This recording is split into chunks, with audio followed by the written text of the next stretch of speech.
આપણે ફટાફટ કરી અને મારી ઈચ્છા છે કે આપણે કેલેન્ડર ચાલુ કરીએ જો થાય તો પોસિબલ થાય તો.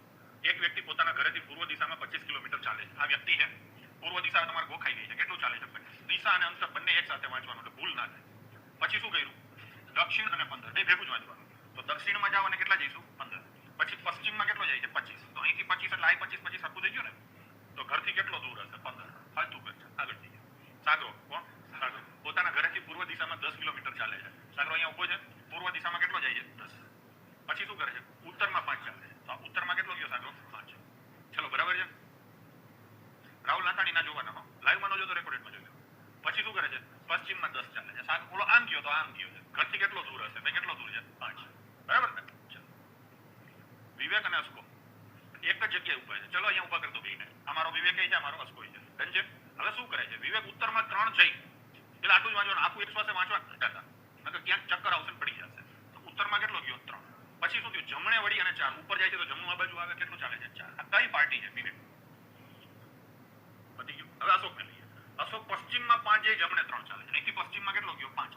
જમણો એટલે ઉપર કેટલો ચાલે? 3. એટલે આ લાઈનમાં આવી જશે. હવે એવું કહે હવે બંને વચ્ચે અંતર શોધો. તો આ 4 અને આ 5 કેટલું આવશે? 9. ભાઈ બરાબર છે. રિપીટ કરવાની જરૂર લાગતી નથી. છતાંય કોઈને હોય તો કહેજો. સર હું બેઠો છું. હા ઉભો થઈ જાવ. આગળ જઈશું. વિવેક હતો. આગળ જઈશું. એક વ્યક્તિ ઉત્તરમાં 6 ચાલે છે. તો ચાલશું ઉત્તરમાં 6. ચલો અહીંથી કેટલો ગયો? 6.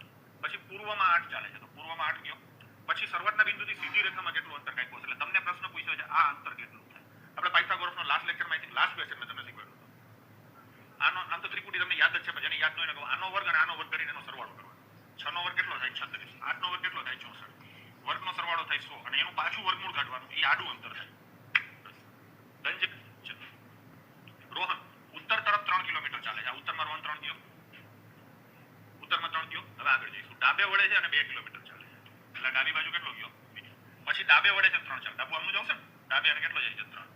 આ બિંદુ પર ફરીથી ડાબે વળે છે 3 ચાલે. અહીંયા છે ને નીચે મોટું છે. ડાબુ આ બાજુ આવે કેટલું ચાલે? 3. એટલે 2 પછી આ 1 આવી રીતે લખવાનું. હવે અહીંયા આ બિંદુ ઉભો હશે રોહન. પ્રશ્ન પૂછ્યો છે આરંભિક બિંદુથી કેટલો દૂર હશે? 1 કિલોમીટર. ડન.